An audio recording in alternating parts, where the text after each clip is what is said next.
Hi, apple பாருங்கள் எவ்வளோ டிசைனாக கட் பண்ணியிருக்கேன் பாருங்கள். இந்த மாதிரி டிசைனாக கட் பண்ணி கொடுத்தா பசங்க விரும்பி சாப்பிடுவாங்க.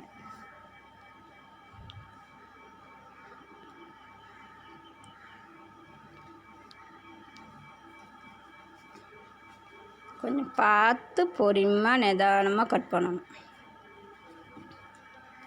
இல்லைன்னா ஷேப்பாக வராது.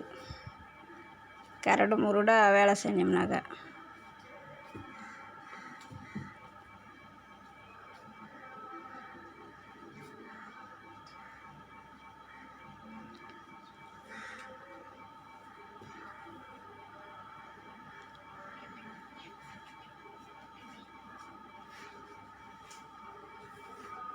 பாருங்கள்,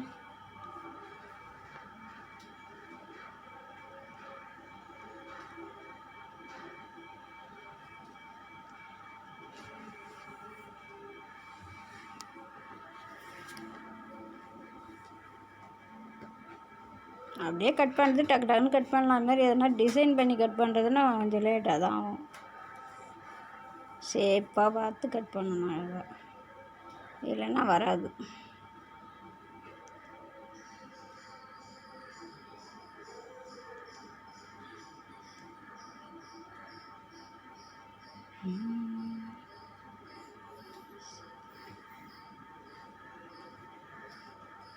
ஆப்பிள்லாம் நல்ல ஹெல்த்தியானது.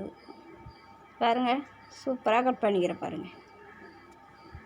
சில பிள்ளைங்க சாப்பிட மாட்டாங்க, ஆப்பிள்லாம் கட் பண்ணி கொடுத்தா தோல் அடுக்குது, அப்படி இருக்குது இப்படி இருக்குது, அதுக்குள்ளே விதகுதுன்னு.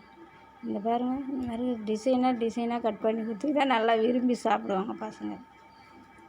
இந்த இருக்க அழகாக கட் பண்ணிடுவோம் பாருங்கள், பூ மாதிரி.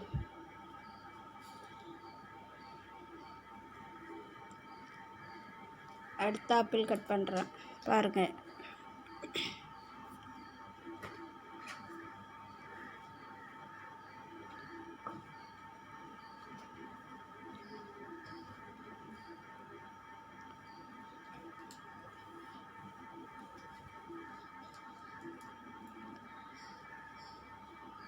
பார்க்குறதுக்கு நல்லா தான் இருக்கும் ஆப்பிள், ஆனால் உள்ளே கட் பண்ணி பார்த்தா தான் தெரியாது எந்த நிலமையில் இருக்கணும். மேலே பார்க்கறதுக்கு ஃப்ரெஷ்ஷாக இருக்கும், அது எப்படி இருக்குன்னு தெரியல. உள்ளே பார்த்தா தான் நல்லா இருக்குதா என்னன்னு தெரியும். பாருங்க, ஷேப்பாக கட் பண்ணுறது ரொம்ப கஷ்டமாக இருக்கும்.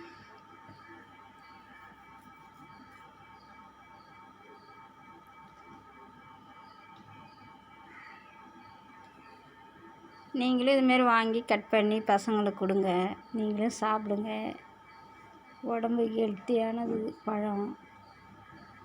அப்படியே அரிஞ்சும் சாப்பிட்லாம், ஜூஸ் போட்டும் குடிக்கலாம். அரிஞ்சு பால்லாம் ஊற்றி அப்புறம் மிக்சியில் அரைச்சி குடிக்கணும் ஜூஸ்னால். நான் ஒரு நாளைக்கு ஜூஸ் போட்டு காமிக்கிறேன் பாருங்கள் வீடியோவை. பார்த்து பத்திரமா இருங்க. பாய்.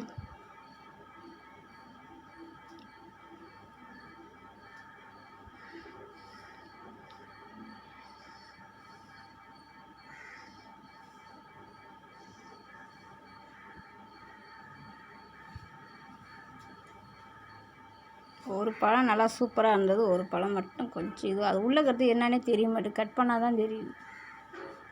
பாருங்கள், நல்லா டிசைனாக நீங்களும் ஒரு வாட்டி அது மாதிரி கட் பண்ணி பாருங்கள், உங்களுக்கு கரெக்டாக வருதா இல்லையான்னு.